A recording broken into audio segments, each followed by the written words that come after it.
The Dog and the Sparrow.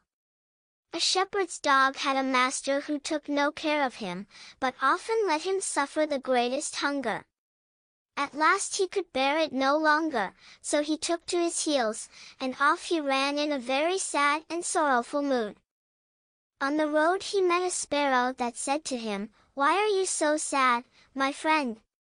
"Because," said the dog, "I am very, very hungry, and have nothing to eat." "If that be all," answered the sparrow, "come with me into the next town, and I will soon find you plenty of food." So on they went together into the town, and as they passed by a butcher's shop, the sparrow said to the dog, "Stand there a little while till I peck you down a piece of meat." So the sparrow perched upon the shelf, and having first looked carefully about her to see if anyone was watching her, she pecked and scratched at a steak that lay upon the edge of the shelf, till at last down it fell. Then the dog snapped it up, and scrambled away with it into a corner, where he soon ate it all up. "Well," said the sparrow, "you shall have some more if you will, so come with me to the next shop, and I will peck you down another steak." When the dog had eaten this too, the sparrow said to him, "Well, my good friend, have you had enough now?" "I have had plenty of meat," answered he, "but I should like to have a piece of bread to eat after it." "Come with me then," said the sparrow, "and you shall soon have that too." So she took him to a baker's shop, and pecked at 2 rolls that lay in the window, till they fell down, and as the dog still wished for more, she took him to another shop and pecked down some more for him. When that was eaten, the sparrow asked him whether he had had enough now. "Yes," said he, "and now let us take a walk a little way out of the town." So they both went out upon the high road, but as the weather was warm, they had not gone far before the dog said, "I am very much tired, I should like to take a nap." "Very well," answered the sparrow, "do so, and in the meantime I will perch upon that bush." So the dog stretched himself out on the road, and fell fast asleep.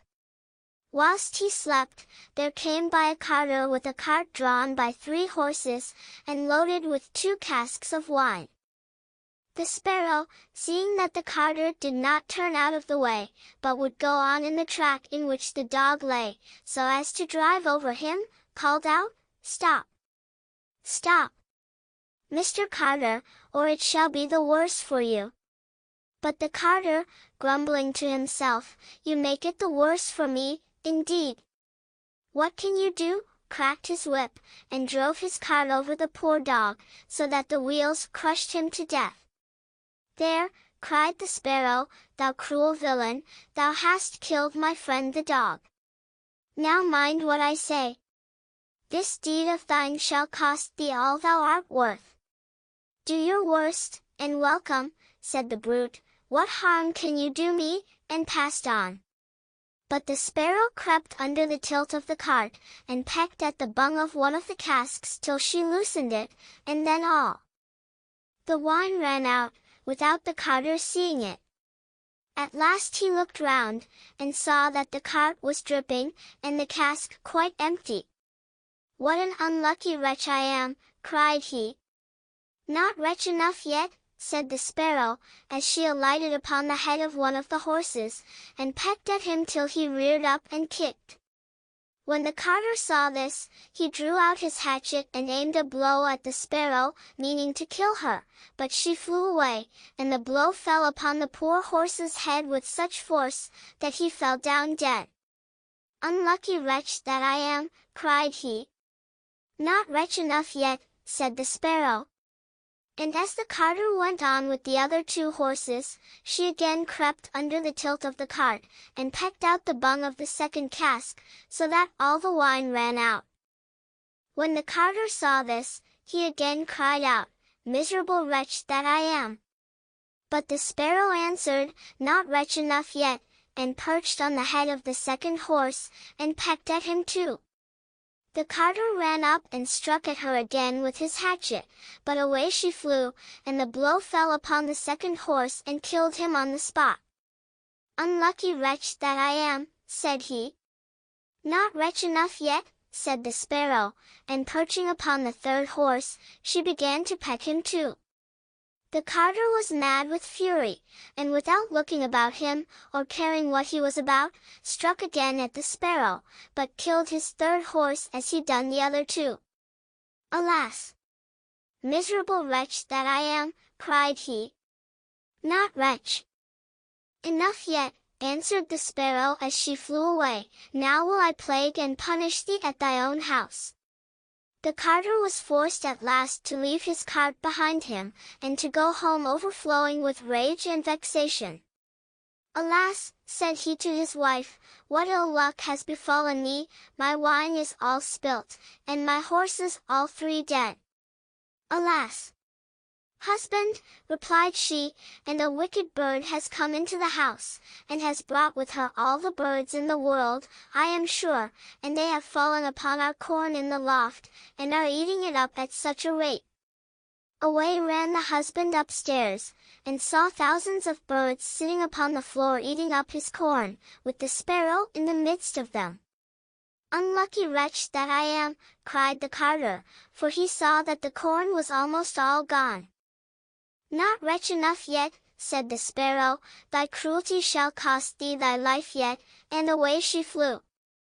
The carter, seeing that he had thus lost all that he had, went down into his kitchen, and was still not sorry for what he had done, but sat himself angrily and sulkily in the chimney corner. But the sparrow sat on the outside of the window, and cried, "Carter, thy cruelty shall cost thee thy life."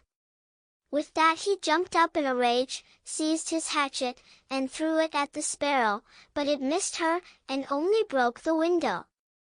The sparrow now hopped in, perched upon the window seat, and cried, "Carter, it shall cost thee thy life." Then he became mad and blind with rage, and struck the window seat with such force that he cleft it in two, and as the sparrow flew from place to place, the carter and his wife were so furious, that they broke all their furniture, glasses, chairs, benches, the table, and at last the walls, without touching the bird at all. In the end, however, they caught her, and the wife said, "Shall I kill her at once?" "No," cried he, "that is letting her off too easily, she shall die a much more cruel death, I will eat her." But the sparrow began to flutter about, and stretch out her neck and cried, "Carter, it shall cost thee thy life yet." With that he could wait no longer, so he gave his wife the hatchet, and cried, "Wife, strike at the bird and kill her in my hand." And the wife struck, but she missed her aim, and hit her husband on the head so that he fell down dead, and the sparrow flew quietly home to her nest.